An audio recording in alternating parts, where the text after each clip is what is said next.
Amados, bendiciones. Qué hermoso poder compartir la palabra. Siempre digo que somos demasiado privilegiados el poder reunirnos libremente y poder incluso usar un micrófono para poder hablar del reino cuando nuestros hermanos en otros países son asesinados por el simple hecho de decir el nombre de Jesús. Y nosotros que tenemos esta gran libertad deberíamos de sentirnos los más privilegiados. Quiero orar antes de comenzar y que sea el Espíritu Santo ministrando sus corazones como ha ministrado mi corazón. Padre Santo, Padre de Gloria, te doy gracias porque a ti te plació que pudiéramos estar el día de hoy en este lugar, reunidos para escuchar tu palabra. Padre, gracias porque nos has dado vida. Gracias porque tú sustentas nuestra vida. Que el corazón de mis hermanos pueda alinearse al tuyo. Que puedas tú, Espíritu Santo, confrontar nuestra vida y consolar nuestra vida, que puedas hablar a nuestras vidas y que ninguno de los que estamos aquí salga igual, que podamos, Padre Santo, salir transformados por tu palabra, porque tu voluntad es buena, agradable y perfecta para nosotros. Padre, oro por cada uno de mis hermanos para que no se distraiga, para que, Padre, el enemigo no venga a robar la palabra que tú tienes para nosotros el día de hoy. Aún a los niños, Padre, los jóvenes, los adultos, el adulto mayor. Nos sujetamos a ti, Padre Santo, en el nombre del Señor Jesús. Amén. El tema que les traigo, mis hermanos, es un tema que ha confrontado mucho mi vida en esta semana. Y yo le coloqué buscando la sabiduría. Saben, este es un tema que a mí me hubiera gustado muchísimo que me lo dieran cuando yo recién partí en el Evangelio. Pero antes de comenzar a compartirles respecto a este tema tan importante, quiero contarles un poquito. Yo llevo aproximadamente casi 13 años en el Evangelio.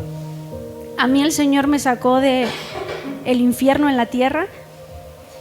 Otro día le contaré eso, pero sabe, mi hermano, y se los compartí un poco en estudio bíblico, el Señor ha tratado mi corazón tanto en los últimos 3 años. Y yo les contaba que una de las cosas más difíciles que el Señor me ha dicho es: tú no me conoces. Llevas 13 años, llevaba en ese entonces aproximadamente 10 años en el Evangelio, y Él me dice audiblemente: tú no me conoces. Tú dices que me conoces, pero no me conoces. Esa es la conversación más dura que yo he tenido con el Señor. Porque yo asistía todos los domingos a la iglesia, a los estudios bíblicos. Yo iba a las damas, al ministerio de matrimonios. Entonces, ¿qué estaba fallando? Y saben, mi hermano, en ese momento cuando el Señor quebranta mi vida y confronta mi vida, comenzó a tratar y sigue tratando cada área de mi corazón. Y he podido ver en los últimos 3 años todo lo que yo me perdí viviendo un evangelio a mi manera. Y hoy le voy a compartir algo que hubiera yo deseado saber hace 13 años atrás. Porque a mí nadie me explicó qué era la sabiduría y para qué sirve la sabiduría. Pero ¿cómo obtengo sabiduría? No sé si a usted le ha pasado alguna vez que ha escuchado a personas que saben mucho en alguna área, ya sea en una empresa o en la finanza o de algún tema, una persona bien preparada. A mí me gusta escuchar a personas bien preparadas en ciertos temas. en temas que me interesan. La Real Academia Española define que la sabiduría es un grado más alto de conocimiento. O sea, una persona que es sabia conoce mucho de cierto tema. Dice también la Real Academia Española que una persona sabia tiene una conducta prudente en la vida o en los negocios. También dice que es un conocimiento profundo de ciencias, letras o artes. La sabiduría humana me lleva a tener un conocimiento muy grande en eso que a mí me gusta, sea el arte, las ciencias, puede ser la cocina. Conozco personas muy sabias para cocinar, conozco personas muy sabias para llevar las finanzas, conozco personas que saben mucho de ciencia, pero eso es lo que define la Real Academia como una persona que es sabia.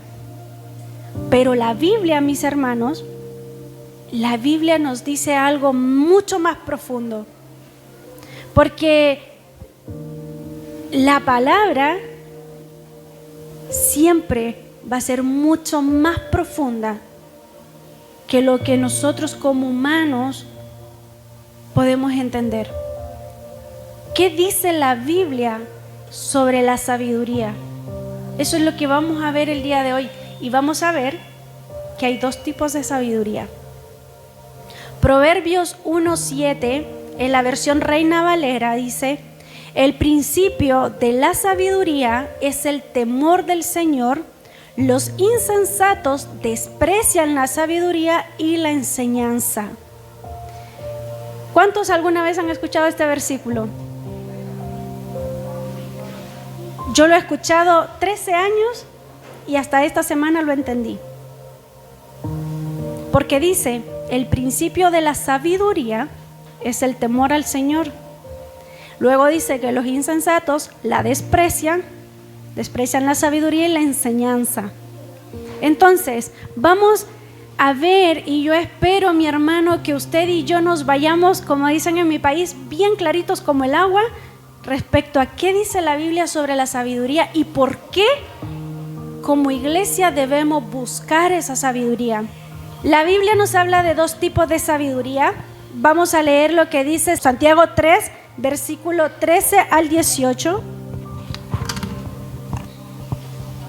Santiago capítulo 3, versículo 13 al 18. Y justo tiene ahí, como le llamo yo, el spoiler, ahí tiene un subtítulo que dice la sabiduría de lo alto. Dice entonces la palabra: ¿quién es sabio y entendido entre ustedes? Muestre por la buena conducta sus obras en sabia mansedumbre. Pero si tienen celos amargos y contención en sus corazones, no se jacten ni se mientan contra la verdad, porque esta sabiduría no es la que desciende de lo alto, sino terrenal, animal, diabólica. Porque donde hay celos y contención, ahí hay perturbación y toda obra perversa. Pero la sabiduría que es de lo alto es primeramente pura, después pacífica, amable, benigna, llena de misericordia y de buenos frutos, sin incertidumbre ni hipocresía. Y el fruto de justicia se siembra en paz para aquellos que hacen la paz. Amén. Nos está hablando de dos tipos de sabiduría. Una que es terrenal, animal y diabólica. ¿Cuál es esa sabiduría? La humana. Si ustedes se fijan hoy en día, no voy a dar nombres, pero hay hombres demasiado sabios en lo que conocen y han utilizado todo eso para dañar a la humanidad. Conocen mucho de ciencia, conocen mucho de política, conocen mucho de finanzas y han utilizado todo ese conocimiento, porque recordemos que la sabiduría es conocimiento, para destruir a la humanidad. Hace poco salió una noticia de un de un caballero que hizo mucho daño, sobre todo a los menores de edad en Estados Unidos. Él tenía una isla, para que ustedes más o menos creo que escucharon. Él tenía una isla y ahí hacía atrocidades. Me interesó mucho el tema y lo investigué. Me metí así de fondo a investigar. Este hombre era re inteligente para hacer negocios. O sea, tenía una habilidad con las matemáticas. De hecho, él antes de cometer todo esto era profesor de matemáticas. Entonces, ¿qué tipo de sabiduría tenía este hombre? Humana, animal, diabólica. Pero la palabra dice que hay una sabiduría que proviene de Dios, que es pura. Y esa es la sabiduría que nosotros debemos buscar. Vamos hoy a enfocarnos en la sabiduría que proviene de Dios. Pero, ¿cómo podemos adquirir nosotros esa sabiduría? ¿Cómo puedo convertirme en una persona sabia, pero con la sabiduría que proviene de Dios? Porque yo puedo saber mucho de arte, yo trabajo con el arte, pero eso no va a tener ningún peso en la eternidad. Usted puede saber mucho de cualquier X tema, pero eso no nos va a servir para la eternidad. Dice Proverbios que el principio de la sabiduría es el temor del Señor. Pero quiero leérselo en la versión NTV, que dice: el temor del Señor es la base. Escuche bien, mi hermano. El temor del Señor es la base del verdadero conocimiento, o sea, de la verdadera sabiduría. Pero los necios desprecian la sabiduría y la disciplina. Cuando yo leía esto, entendía que hay como un requisito para ser sabio, que es el temor al Señor. Pero ¿usted sabe qué es temer al Señor? Porque no es tenerle miedo. El Señor no quiere que usted y yo le tengamos miedo. Temor a Dios, mis hermanos, de hecho, ni siquiera es sentir miedo ante su juicio. Porque muchos llegan a la iglesia, porque no se quieren ir al infierno. Eso no nos hace cristianos. Venir todos los domingos a congregarnos no nos hace cristianos. Orar con mis hermanos acá y cantar alabanza y levantar las manos no nos hace cristianos. No. Y yo no lo entendí, hermano. Por eso el Señor me dijo: tú no me conoces. Ser cristiano es tener una vida de devoción a Dios, amándolo y atesorándolo en lo cotidiano, cuando estamos lavando los platos, arreglando las camas, en el trabajo. Es vivir y el querer ser discípulos. Un discípulo, lo veíamos en estudio bíblico, es aquel que hace e imita al maestro. Entonces, si el temor a Dios no es tenerle miedo, ¿qué es temer a Dios y por qué la iglesia debe temer a Dios? El temor a Dios es reverenciarlo, admirarlo, y esto debe ser el factor que nos motiva a rendirnos al Creador del universo. La sabiduría verdadera no viene de entender quién es Dios. ¿Alguna vez se ha preguntado quién es Dios? Yo me preguntaba cuando yo no creía en Dios. Yo le dije: si tú eres real, muéstrame quién eres. Él es justo, Él es santo, Él es soberano. Y temerlo no es solo respetarlo, porque muchos están afuera y dicen: no, si yo respeto al de arriba, le dicen, al colocho, le dicen algunos, con una irreverencia. No, temer a Dios es honrarlo, es respetarlo, admirarlo y someternos. Y esa palabra no nos gusta. ¿Sabe por qué, mi hermano? Porque usted y yo estamos en nuestra naturaleza pecaminosa. ¿Sabe dónde quiere estar mi carne ahora mismo?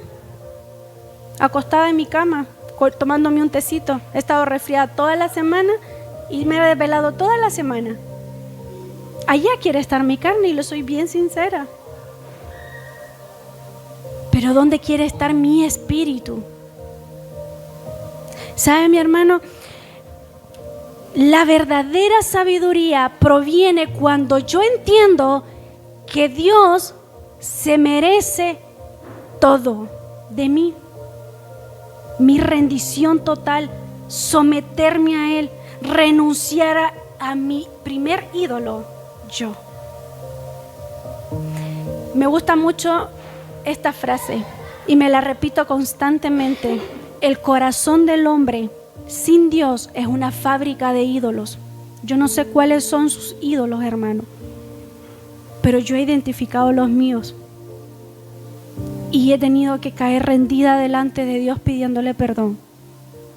Hace 2 años me diagnosticaron una enfermedad en el intestino que jamás en mi vida había escuchado.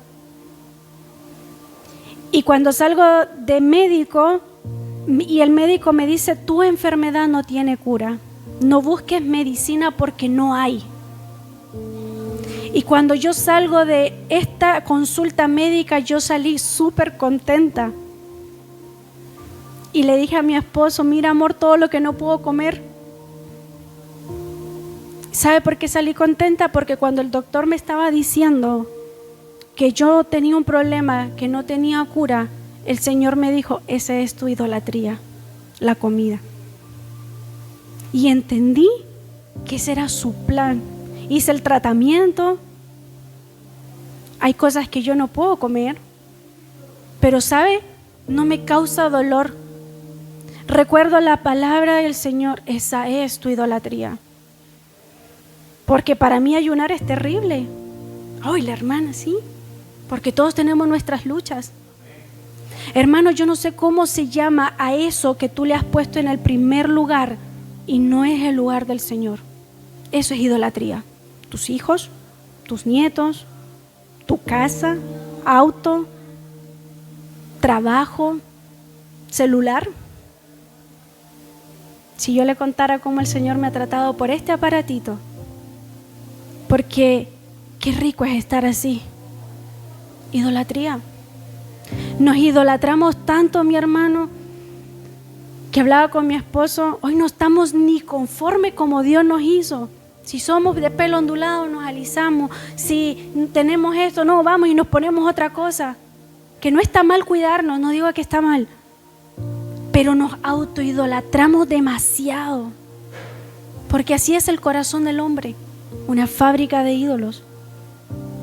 Que el Señor nos confronte en esta mañana y nos lleve a identificar cuáles son esos ídolos para que caigan delante de Dios. Quiero leerles algo, pero lo voy a poner en contexto primero. ¿Cuántos saben de que Dios tuvo un trato muy especial con Israel en el Antiguo Testamento? Yo no sé si usted ha leído Éxodo y Deuteronomio, pero si yo fuera Dios, les corto la cabeza a todos. Y yo siempre leo, y cuando leo de Éxodo y digo: Señor, ¿es en serio? ¿Tanta paciencia tuviste? Estos porfiados, dicen los chilenos. El pueblo de Israel tenía una cosa: eran duros de corazón.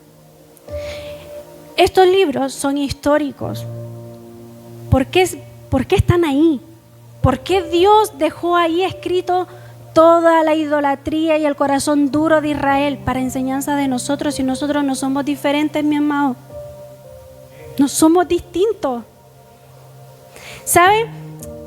Salen de Egipto, mas llevaban a Egipto en el corazón. Dios les mostró en el desierto providencia, sustento, abrigo, todo. No les faltó absolutamente nada. Nada le faltó a Israel. Puede leerlo en el Éxodo, luego puede leerse Deuteronomio. Pero Israel era porfiado, tenían un corazón duro. Y resulta que Moisés sube a orar. Estos simpáticos se desesperan y todo el oro y todo lo que llevaban de Egipto, hacen un becerro y empiezan a adorarlo. ¿Han escuchado esta historia? ¿Cierto? Este es un ejemplo de cómo el corazón del hombre es tan idólatra. Entonces baja Moisés y se da cuenta que están adorando a una figura. Luego hay otro proceso y le invito a que lo lea en Deuteronomio, pero me gusta mucho lo que le dice Moisés en Deuteronomio 10, 12 al 14, se lo voy a leer en la versión NTV, y dice: y ahora Israel, aquí Dios está reafirmando el pacto con ellos. ¿Qué requiere el Señor tu Dios de ti? Y aquí dice: y ahora Israel, ¿qué requiere el Señor tu Dios de ti? Yo quiero que quite usted Israel y ponga su nombre. Daniela, Cristian, Amer, que ponga su nombre. Y ahora mencione su propio nombre. ¿Qué requiere el Señor tu Dios de ti? Solo requiere que temas al Señor tu Dios, que vivas de la manera que le agrada y que lo ames y lo sirvas con todo tu corazón y con toda tu alma. Debes obedecer siempre los mandatos y los decretos del Señor que te entrego hoy para tu propio bien. Mira los cielos más altos y la tierra y todo lo que en ella hay. Todo pertenece al Señor tu Dios. Todo, mi hermano. Y eso es lo que el Señor quiere. Eso es cristianismo. Someternos a Dios. Yo crecí en una familia que nunca me habló de Dios. Vi brujería, infidelidad, abuso. Hubiera deseado tanto haber crecido en una familia que desde pequeña me enseñara a amar la palabra de Dios. Y nosotros tenemos esa oportunidad con nuestros hijos. Moisés le dice al pueblo: teme al Señor, vive de manera que a Él le agrade, ámalo, sírvelo de corazón, con tu alma, obedece sus mandamientos. Todo es para nuestro propio bien. Y es que el Señor no quiere que nos sometamos a Él para ser esclavos como lo vemos en la vida humana. No, Él quiere que nos sometamos a Él porque Él quiere bendecirnos. Él quiere que nosotros pasemos una eternidad con Él. No hay otro objetivo. Si Dios no nos necesita a nosotros, Dios nos ama. Dios sin nosotros sigue siendo Dios. Pero Él nos ama tanto que entregó a su único hijo. Yo le quiero hacer una pregunta a los papás. ¿Cuántos estarían dispuestos a dar a sus hijos por los que violan, por los que matan, por el que roba, por el que asesina? Yo no.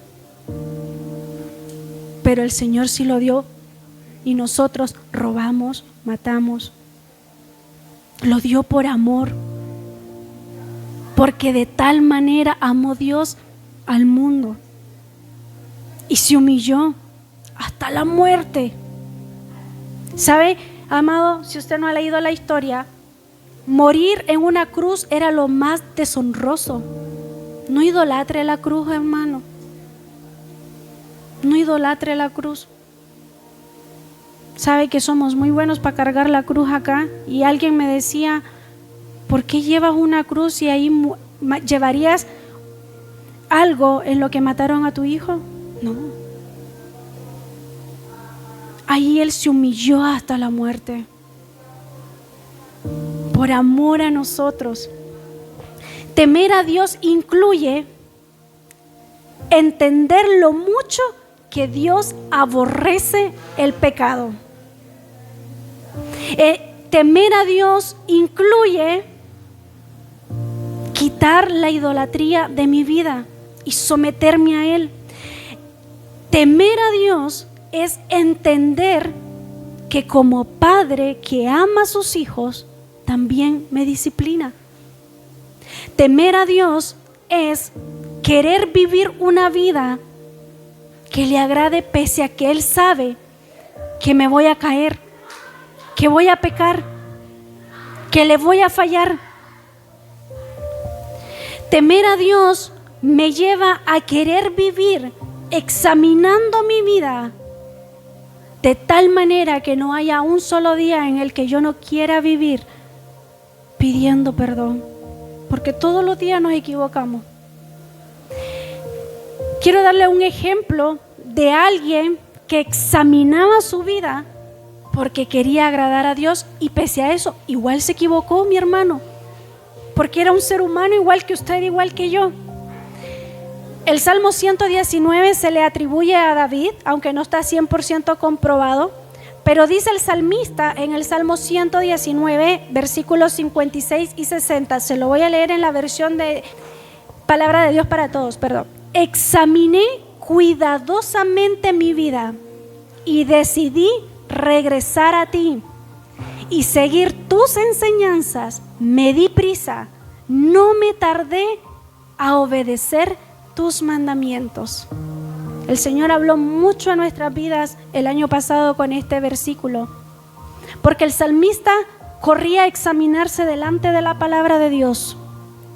Se daba prisa y no se tardaba a obedecer. ¿Sabe, mi hermano? Muchas veces nosotros escuchamos la instrucción, entendemos la instrucción, pero seguimos haciendo lo mismo. Y el salmista dice, me di prisa y no me tardé en obedecer tus mandamientos. Algo no hemos entendido todavía. Ahora que entiendo qué significa temer a Dios, ustedes lo comprendieron. Temer a Dios, sometimiento, respeto, devoción, reverencia, admiración, aceptar su disciplina, aceptar su corrección, aceptar de que aborrece el pecado y eso me debe llevar a aborrecer el pecado también. Ahora que entendemos qué es temer a Dios, porque dice que el principio de la sabiduría es el temor a Dios, ¿cómo puedo yo llegar entonces a tener sabiduría? ¿Cómo podemos, hermano, usted y yo ser personas sabias, pero con esa sabiduría que le agrada a Dios? Sé que ya lo hemos estudiado en los estudios bíblicos y cuando lleguemos al capítulo 3 en el estudio bíblico vamos a hablar mucho más profundo de los dos tipos de sabiduría, pero Santiago 1 en el versículo 5 dice, si alguno de ustedes tiene falta de sabiduría, pídala a Dios, el cual da a todos abundantemente y sin reproche, y le será dada. Si alguno tiene falta de sabiduría, pídala a Dios. Pedir, sinónimo de oración. A mí me falta mucha sabiduría, mucha. Y lo primero que la palabra me dice, pídela. Santiago me dice que pida sabiduría, pero ¿es suficiente orar por sabiduría o hay algo más? ¿O la palabra me enseña algo más? La palabra nos enseña mucho más y vamos a desglosarlo en estos últimos minutos.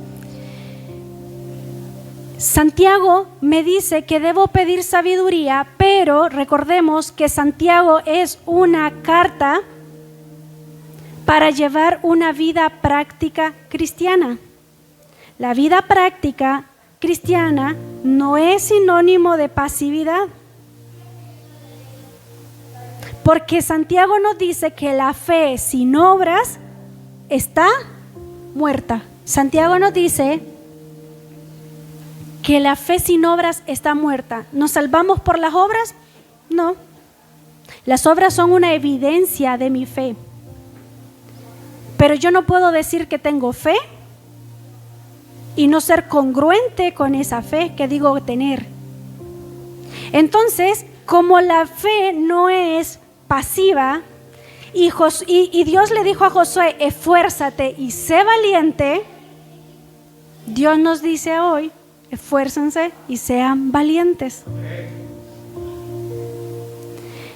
Proverbios 2 del 1 al 6. Proverbios capítulo 2, versículo 1 al 6. Vamos a desmenuzar estos 6 versículos, no me voy a demorar mucho, pero se los voy a leer en la versión NBI. Dice el versículo 1, hijo mío, esto no es para el mundo, mis amados, esto es para la iglesia, esto es para usted, esto es para mí. Hijo mío, si haces tuyas mis palabras y atesoras mis mandamientos, eso dice el versículo 1. Vamos a verlo por partes. Hijo mío, si haces tuyas mis palabras, lo estoy leyendo en versión NBI. Cuando yo leía y desmenuzaba estos versículos y donde dice haces tuyas, en otra versión dice presta atención. ¿Alguna vez usted le ha dicho algo a alguien y ni le pararon bola, como dicen en mi país? ¿Ni le escucharon? A mí sí. Y me molesta cuando no me escuchan. Y el Señor dice, hijo mío, presta atención a mis palabras. ¿Cuántas veces, mi hermano, hemos venido aquí y no hemos estado ni ahí con la palabra? O en casa preferimos vernos 2 horas una película y no ir a la palabra. Hermano, aquí nosotros pasamos 35, 40 minutos de palabra, pero podemos perfectamente estar 2 horas viendo televisión y se nos hace nada. Pero la palabra nos dice hoy, hijo mío, presta atención a mis palabras. Escúchala, estúdiala, medítala, sé diligente y que la atesore y que atesore sus mandamientos. ¿Sabe qué significa atesorar? Poner por práctica sus mandamientos. Atesorar significa no solo adquirir conocimiento, sino a tener una relación con el Señor. El versículo 2 dice, si tu oído inclinas hacia la sabiduría y de corazón te entregas a la inteligencia, si tu oído inclinas a la sabiduría. Hay otra versión que dice, afina tus oídos a la sabiduría. Afinar mi oído me lleva a conocer la voz de Dios y a diferenciarla de mi propio entendimiento. Afinar mi oído es a identificar tanto. Yo no sé aquí los caballeros si conocen el ruido de sus vehículos. ¿Afinaron el oído al ruido del vehículo o no? Suena, no, este ruido no está ahí. Yo tengo una máquina de coser y yo, no, porque eso no es así. Porque he afinado tanto mi oído a mi máquina de coser, pero la palabra me dice que ahora yo afine mi oído a la voz del Señor y que de corazón yo me entregue a la palabra, que me concentre en la palabra. ¿Sabe qué me dice Filipenses? Que piense en todo lo que es verdadero, todo lo justo, todo lo puro, todo lo que es de buen nombre. En eso yo debo pensar. Hermanos, si usted y yo meditáramos la palabra como meditamos nuestros problemas, seríamos eruditos de la palabra. ¿Cierto o no? ¿Sabe, mi hermano? Necesitamos entrenar nuestra mente para meditar la palabra. El versículo 3 dice, si llamas a la inteligencia y pides discernimiento, ¿se acuerdan de lo que acabamos de leer en Santiago? El que tenga falta de sabiduría, pídala. Habla de clamar, habla de oración, habla de búsqueda. Y el versículo 4 dice, si la buscas como a la plata, como a un tesoro escondido. ¿Cuántos alguna vez han quedado sin trabajo y se han desesperado buscando un trabajo? Sobre todo los hombres, ¿cierto?, que están proveyendo para el hogar. Es desesperante no tener trabajo. y buscamos y buscamos. Y la palabra dice que si buscáramos la sabiduría como a la plata, como a un tesoro escondido, yo le aseguro que si usted encuentra un tesoro, no lo deja en la puerta de su casa. Lo examina, lo mira, lo toca, lo guarda, lo protege con su vida. Estoy segura que hasta cambiaríamos las cerraduras de las puertas. Y la palabra dice que es mucho mayor que cualquier oro, porque aquí todo es pasajero. Entonces, dice el versículo 5, comprenderás el temor del Señor y hallarás el conocimiento de Dios.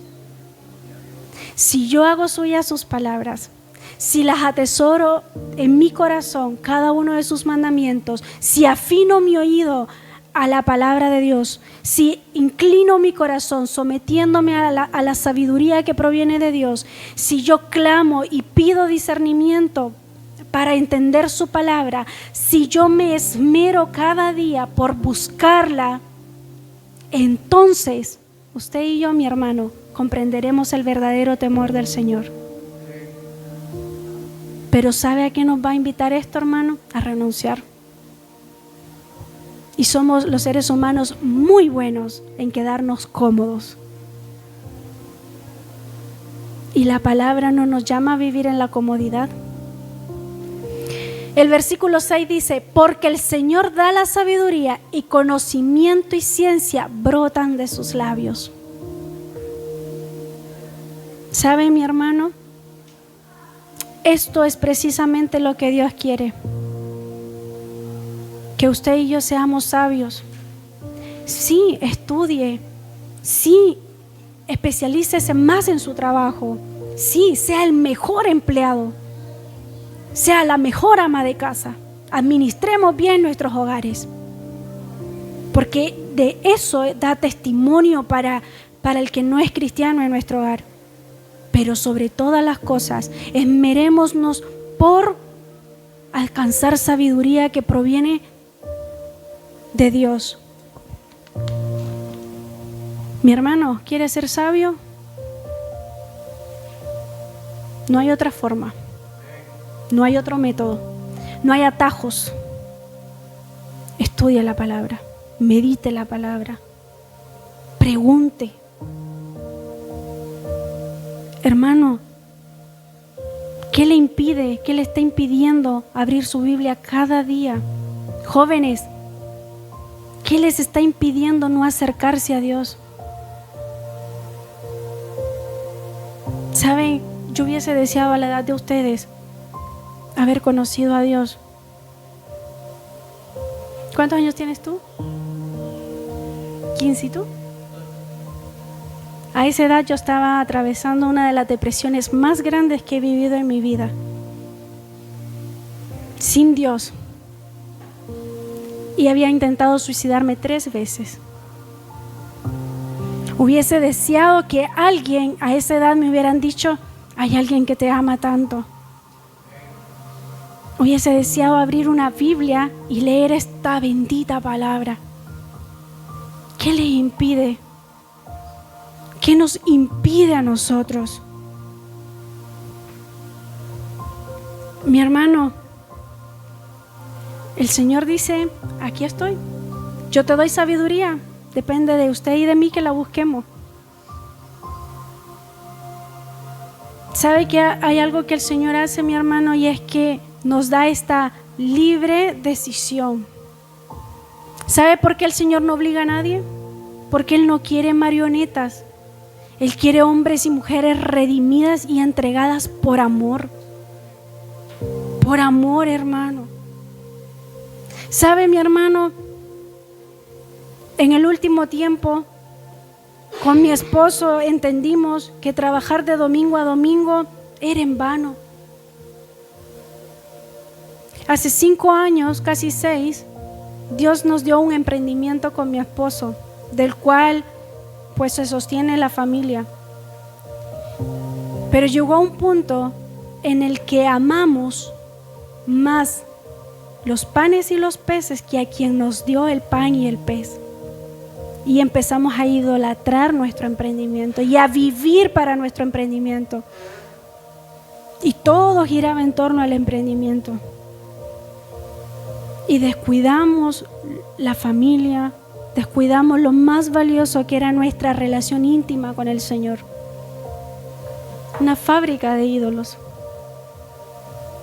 Y el Señor tuvo que tocar y derribar muchas cosas para que pudiéramos ver. ¿Sabe qué hacía el salmista en el Salmo 119?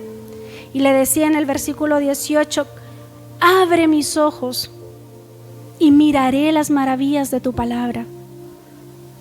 Que usted y yo podamos abrir nuestros ojos, que ese velo que todavía viene a nosotros se ha quitado definitivamente, mi hermano. Cristo rompió el velo, esa muralla que nos separaba. Pero muchas veces nosotros ponemos primero el trabajo, primero el afán, primero mi comodidad. No, mi hermano. ¿Quieres ser sabio? ¿Quieres ser sabia? Vamos a la palabra y empecemos a comprender quién es Dios. ¿Quién es Dios? ¿Y qué Él quiere en su palabra para mí? Porque la palabra dice que su palabra, su voluntad es buena, agradable y perfecta. Hermano, aquí los únicos bendecidos somos nosotros. Si usted ve, todas las promesas en la Biblia son para nosotros. Así que yo quiero orar y quiero que podamos realmente meditar en esto. ¿Sabe, mi hermano? Y esto va a ser para otro momento, pero la palabra habla de tierra fértil, tierra no fértil, y la palabra se expandió, se tiró como una semilla y cayó una en buena tierra, otra en el camino, otra entre espinos, pero solo dio fruto en buena tierra. Y eso habla de aquella persona que escuchó, atesoró, meditó y actuó. Que usted y yo podamos dar frutos. Amén. Padre, yo te doy gracias por esta palabra. Te doy gracias porque tú confrontas nuestra vida. Has confrontado tanto mi vida con esta palabra. Esta semana, en medio del caos, del desvelo, de sentirme mal, me decías una y otra vez: busca la sabiduría, que yo te la daré. Padre, es lo mismo que tú quieres para mis hermanos. Tú quieres darnos sabiduría, pero depende de nosotros buscarla. Y como un padre, quieres que tus hijos se sometan a ti. Te pido perdón por los ídolos en mi corazón. Escudriña aún más hasta lo más oculto de nuestro corazón y saca a la luz los ídolos de nuestro corazón que te han quitado el lugar que te mereces en nuestra vida. Padre, que mis hermanos y yo podamos entender y comprender el privilegio que tenemos de poder leer tu palabra, de tener hasta más de una versión de la Biblia en nuestras casas, de poder arrodillarnos libremente y gritarle al mundo que te amamos. Padre, que no tengamos por tardanza la venida del Señor Jesús.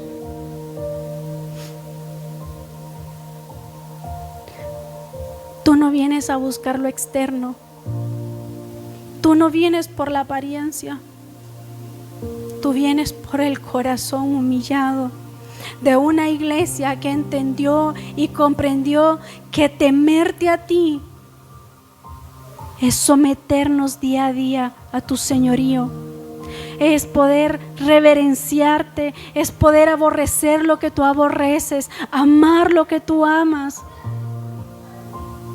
Que a pesar, Padre, de que somos humanos y te fallamos todos los días, tú estás como un Padre, perdonando nuestros errores, perdonando nuestra maldad. Padre, abre nuestros ojos. Abre nuestros ojos para que podamos ver las maravillas en tu palabra. Oro por cada uno de mis hermanos para que en este día puedan autoevaluarse, analizarse a sí mismos. ¿Qué nos está robando la bendición de poder pasar tiempo a solas contigo? Tú vienes por una iglesia que ha tenido una relación contigo. Tú no quieres, Padre, que de oídas te hayamos oído, sino que con nuestros ojos podamos verte y deleitarnos en tu palabra. Gracias te doy, Padre, por este tiempo que hemos tenido como iglesia. Oro y clamo a ti por mis hermanos enfermos, para que seas tú restaurando la salud de mis hermanos.